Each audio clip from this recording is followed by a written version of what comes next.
Hey, welcome to Judgment Day. We've got a very special all-dragon episode for you, so don't go anywhere.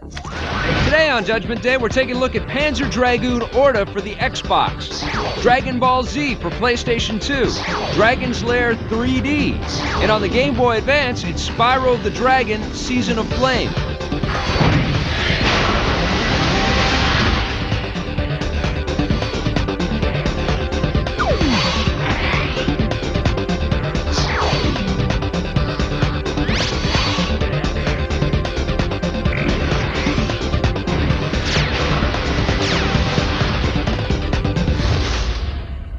All right, first Dragon game we're going to talk about is Panzer Dragoon Orta from Sega for the Xbox. What'd you think? Well, you know, here's a game that is a forced scroll, as we call it in the industry. Right. The game is on rails. You don't actually control the dragon, but you have the left and right triggers that, you know, kind of switch the view of the character. So you can shoot at bad guys in any direction around the dragon. But you don't move the dragon at all. Well, and that's the thing. You get attacked from all sides. And I was actually thinking about this. I was a bit disappointed that this game was a rail shooter again, and that was always my big complaint about the original Panzer Dragoon games as well. But how could you do this game any differently? You've got creatures coming at you from every single conceivable angle. You've got to be able to whip around and take care of them. How could you do that and fly at the same time? I think you'd have to make it a two-player game with one person controlling the dragon and one person shooting, which would be cool. That would be one cool idea. The other cool idea is every single flight simulator ever does that. You can fly and shoot. You can fly and shoot, but you have to shoot in a direction. From all different angles? Yeah, you have to shoot at the same angle that you're flying. It's a throwback to the old scrolling days in the 80s arcade games where you would just shoot all the time and shoot everything that moves.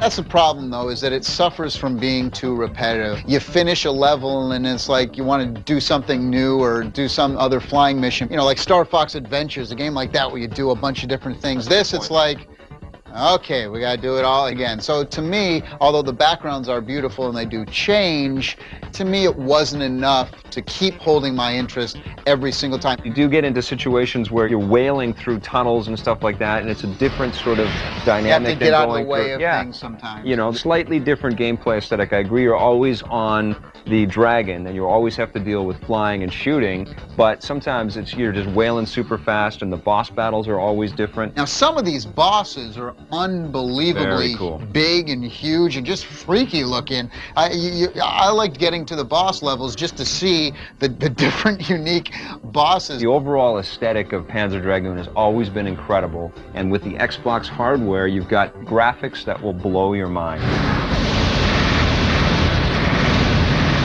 The environments are gorgeous, beautiful water, beautiful waterfalls. There's actually a level where you're shooting at guys as you're flying along, and you're shooting sideways, and you're passing by all of these waterfalls, and you'll see your shots sort of get diffused as you shoot them through the waterfall. It's a beautiful effect. Some of the best graphics I've ever seen on the Xbox. The world that's created is captivating enough. Even if it does get repetitive just shooting everything, I still had a ton of fun with this game. It's very difficult, though. That's one thing that you have to keep in mind. It's a gamer's game. You've got to be able to be quick with the old thumb control there because you're going to be pummeled by bad guys, but the rewards are worth it. I'm going to give it an 8.5 out of 10. I'm giving it a 7.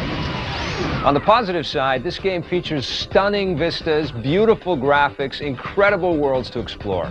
The audio in this game is stupendous, a very good job with 5.1 surround sound. And there aren't a ton of these arcade-style shooters for the Xbox, so this one fits that niche quite nicely. On the negative side, the game is always on tracks and you never get to control the dragon.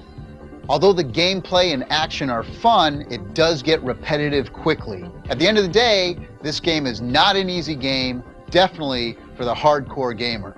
All right, next Dragon game we're talking about is Dragon Ball Z from Infogram for the PlayStation 2. What'd you think? Dragon Balls. No, it's Dragon Ball Z. Dragon Balls. Did you like all the crazy characters in there? No. Come on. You didn't like Piccolo with the antennae what's with this out? Little kid Gonad? You didn't like Gohan? Gonad? Gohan. Oh, I don't know. You didn't like Gohan? No! I like the characters. They all had their own distinctive personality traits and their own special powers. I didn't like that creepy guy with the sort of long johns with the no butt thing, and his butt's hanging out. That was weird to me. I didn't like that. No, that's very strange. Didn't like that. No one, that's wrong. You got that whole kind of 80s rock music love going it. on, so it's like, Dragon, Dragon, Dragon, rock the Dragon, Dragon Ball Z. You know, so you got that whole thing going on, which is always fun. That's very fun. It's kind of like an RPG fighting game. You know, you have this kind of... It's very unique, isn't it? I mean, I was expecting this game to blow. I thought it was really just going to be a total waste of time. I sat down, I played it, and yes, the fighting in the game is not as deep, it's not as rewarding, it's not as fluid as what you'd find in Tekken or Virtual Fighter or Dead or Alive. Right. Oh, but you got to love that great storyline and awesome dialogue. What? How did you? Look at that. I got your tail. I do love it. Wow, that was come the on. thing. I don't know anything. That's the cheesy, such I know, cheesy and that's stuff why going on. I was laughing my butt off. Oh, I you're a couldn't cheesy believe. guy, I I guess. am kind of cheesy, but I couldn't believe how fun and how silly and how crazy it was. Stop it! Let that go!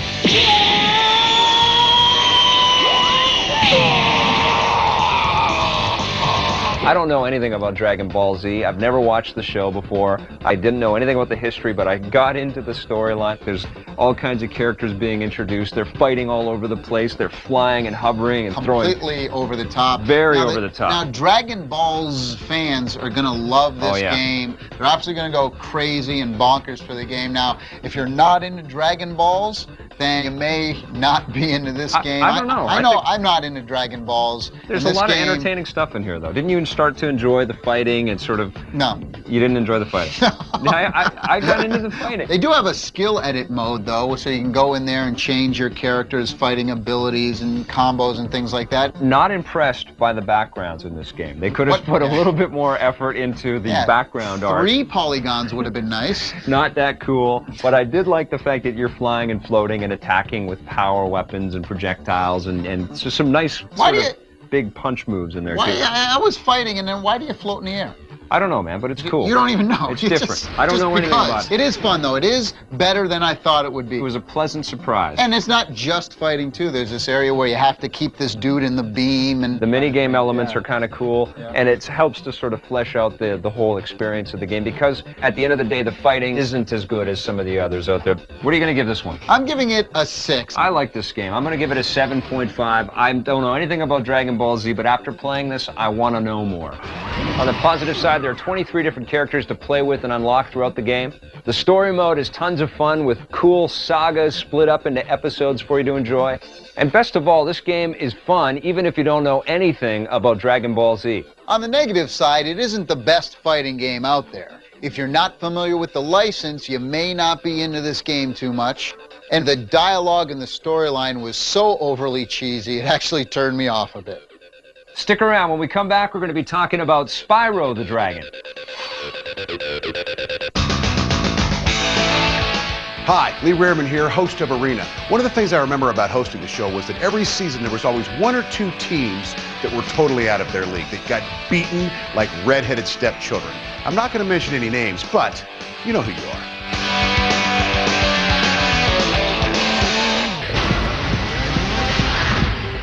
Now look at this, it's a purple dragon. You know what video game that reminds me of?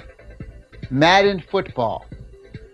No, not really. Purple Dragon, I'm talking about Spyro the Dragon, right? And he's got a new Game Boy adventure on the Game Boy Advance called Spyro Season of Flame. Digital Eclipse did this game. Now, Digital Eclipse are one of the best Game Boy Advance developers out there. They always do a quality job, and this one is no exception. You got the whole kind of top-down 3/4 view, right? The graphics are really good. They're colorful. Now, what you have to do in this is you collect these little firefly dudes. There's about 100 fireflies in the whole game, but you need to collect a certain number of fireflies in order to advance through the next level. Now there's 25 worlds in this sucker. That's right, 25. Now Spyro the Dragon, he can blow out his stinky dragon breath, which is always good to topple over enemies. And you can also do this kind of ram attack thing where brrr. I'm giving it an 8.5.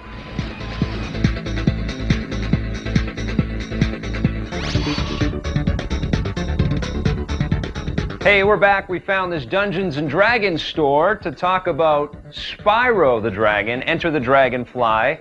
for the GameCube. What'd you think of this one? I liked all the old Spyro games. This is the first time we see it on, you know, the big PlayStation 2 next generation thingy. GameCube, yeah. I was hoping to see something that was going to like blow me away, but what they did is they basically took the same exact PlayStation game and made the graphics a little bit better, and that was pretty much it. Well, it took all like the same sort of story and style and the artwork. Spyro looks a little bit more rounded and better realized than he did on the PlayStation 1, but it's pretty much identical. I mean, if you squinted your eyes and looked at a PlayStation 1 game and this game, you wouldn't be able to tell them apart. There you go, like that. Demonstration of squinting. Are you one of the JD girls? Very good, very Okay. good. You do get some new abilities. You get this electrical breath thing. You get the ice breath. It's supposed to be icy, not bad. And then you get regular fire breath. See, now I gotta have like, my head is on fire. Yeah. Okay. Tavis can do that. And there's also bubble breath. Pretty cool. And with bubble breath, you can actually go and pick up all of the dragonflies, because that's what you do in this game. Used to be just saving dragons and doing all that kind of stuff. Now you gotta save every single one of them. Well, you gotta save the dragons and the dragonflies. You see, without the power of dragonflies, the dragons are nothing. Soon the dragon homelands will be mine. It's mindless entertainment. It's just you sit there and you switch everything off and you collect everything and you just do the same routine. That's what video games are for. I don't know. It's like the thing you got to remember about this game is this is a perfect type of game that a parent can play and share with their kids. And I appreciate it for that because it's so simple. There's a the ton controls of games are really that good. That, you get right into it. Spyro's a popular character. There's a ton of better games. I mean, you can say the same thing about your Mario Sunshine you treasure so much. You run around and you collect things. So what? But the precision and the controls. The controls are good. The controls aren't as good in this. The frame rate kind of blows. The frame rate's terrible in this game. Now that's something that you can talk about. And the ingenuity and the complexity of Mario blows this kind of game away. You know, there's a lot more stuff to do in a game like that than there is in this one. This is just the same. Instead of collecting coins, you're collecting little dragonflies. Yes, but the way that you collect the coins in Mario is a lot more interesting than what you're doing here. I'm not saying this game is anything revolutionary. I'm just saying if you're into these types of games, on the contrary, it's a step backwards. It's not revolutionary. How can you say that when you say it's like going back in time? I like simple, fun games, and this is a simple, fun game. If the shoe fits. He's completely jaded. It's 7.5. 7.5. I'm giving it a 4.5. Stay away from this piece of junk. On the positive side, this game is really easy to get into, fun for the whole family. You got music by Stuart Copeland, and the sound effects are pretty good. There's tons of cool mini games, and you can even get into vehicles like tanks, planes, and UFOs. On the negative side, even though you can get into vehicles, they all handle very poorly and just seem tacked on in the experience. The game design for this thing is completely derivative. It feels exactly the same as all the previous Spyro games. But worst of all are the technical glitches in the game. The frame rate chugs, and sometimes the Spyro animations just come to a complete screeching halt. Now, we all know that Nintendo's got an awesome wireless controller with the Wavebird, but Tommy and I have been looking for something equivalent for the other systems. Today we're talking about the Logitech cordless controller for the Xbox. I like the fact that it's wireless, but the problem is with controllers, you know, I have smaller hands. Yes. And this is a very long controller. It's like relearning all the Xbox games again. I go back and I play the Xbox games, and it doesn't feel right. See, I like the feel of the Logitech controller because it's really because you have a big head. I do have a big head and big hands, and you know what that means. You can't actually stick the Xbox Live communicator into the controller. You have to stick it into the little hub that talks to the controller. Right. Which kind of defeats the whole wireless idea because then you got to sit right by the hub part. But the good news about the wireless thing is that it works beautifully. You don't have to switch any channels. It's got 2.4 gigahertz sort of auto detect, and you can basically walk anywhere you want to in your room and you'll be able to play just fine. It also has a rumble feature built into the thing, and this is the first wireless controller I have played with that has rumble built in. It takes batteries, so you're going to be burning through batteries, about 50 hours of use before you have to change the batteries out. It's also $60, which is not inexpensive for a controller. No. But I like this thing. I enjoyed playing games with it. I would recommend this. I'm not going to recommend it only because wireless to me doesn't really mean much. On the positive side, the wireless functions of this controller are phenomenal. The button layout is very good, and it uses the proper round colored candy buttons. And unlike Tommy, I enjoyed the size and feel of this controller very much. On the negative side, because of all the batteries, the controller is a lot heavier than others. For me, in my hands, it's a bit too long, and the memory slot isn't on the actual controller, it's on the receiver. So it makes Xbox Live games a little more difficult to play. Stick around. When we come back, we're going to be talking about Dragon's Lair 3D. Hey, Dirk the Daring, another guy with a huge melon. I thought that was Daphne. No, she's got melons. You're plugged into G4 Rewind. Hi everyone, you're watching G4 Rerun. My name is Brian. You may know me as Nux Sonic. When did you first discover G4? First discovered G4, I don't know, it was about 3 or 4 years ago. I ran into an episode of Pulse by accident, and then I started watching Cinema Tech, and it was a wrap from there. I first discovered G4 a few years back when the likes of Sarah Lane and Brendan Moran were on Attack of the Show.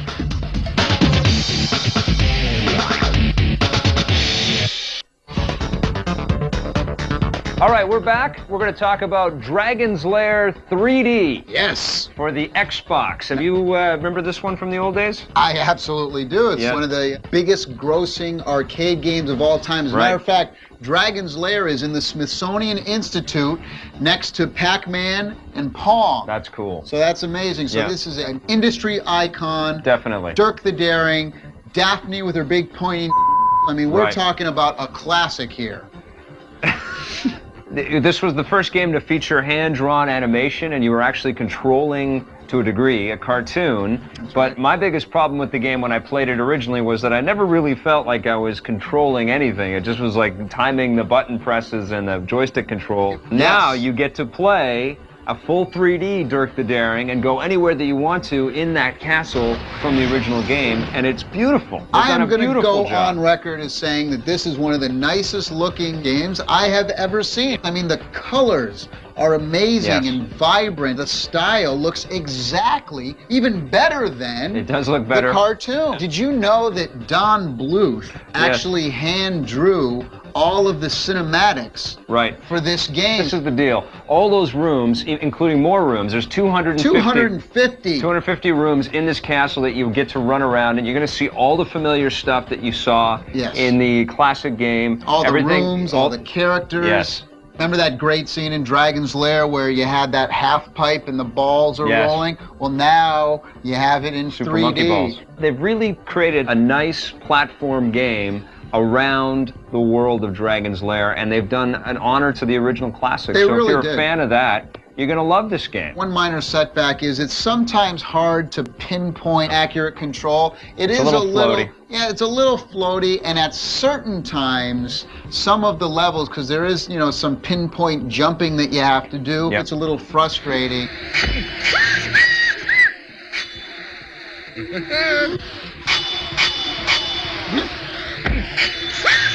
It's a difficult game. It's tough, it does get frustrating, but you never want to give up because it's just so cool looking. You know what's really weird too is that I went online doing a little research, and everybody has given this game lower scores. Yeah. Everybody has their own opinion, but I was really surprised that most people are not enjoying this game, and I can't give a reason why. Well, I think it's because they probably have no connection to the original Dragon's Lair, and both you and I were kids in the arcade when that game first came out. Yeah, but that aside, it's still a good, beautiful game. It is a good game. It's an amazing game with amazing sound. But we can't forget, I mean, there is a huge amount of platformer or character-based games out there. But nothing like this. Well, I mean, you can't compare this to even a Ratchet and Clank or Sly Cooper. Sly Cooper's better than this. So great. Sly Cooper's a better game than this game. For the most part, I'm very positive about this game too. I mean, it was a surprise for me. I was expecting it to be lame. It is far from that. I'm going to give it a 7.5 out of 10. I loved it even more than that. I'm giving it an 8.5. On the positive side, this is one of the most amazing looking games for this style you have ever seen. At the end of the day, this game is just plain fun. And let's not forget Daphne's pointy. On the negative side, there could have been a little bit more precision to Dirk the Daring's movements. And although the graphics and the environments are beautiful, there could have been a little bit more stuff going on in the backgrounds.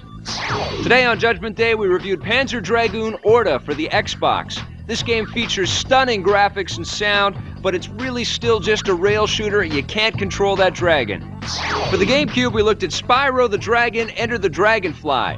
Fans of the Spyro games for PS1 will feel right at home with this game, but that's kind of the problem, because there's really no innovations to get excited about. On the PlayStation 2, we looked at Dragon Ball Z Budokai. This game's fun even if you don't know anything about Dragon Ball Z, but it's not the best fighting game you've ever played in your life. Also on the Xbox, we looked at Dragon's Lair 3D, Return to the Lair. This game features gorgeous high-resolution art and animations, but it really could have used a little more precision with Dirk's movement. In hardware, we looked at Logitech's cordless controller for the Xbox. This is an excellent wireless solution for the Xbox, but just be ready to pay for it. For the Game Boy Advance, Tommy looked at Spyro the Dragon, Season of Flame. This is a cute and polished Game Boy Advance action-adventure starring Tommy's favorite cartoon dragon. Well, that's it for our very special Dragon episode of Judgment Day. Thanks for watching. We'll see you guys next time. Because you have a big head. I do have a big head and big hands, and you know.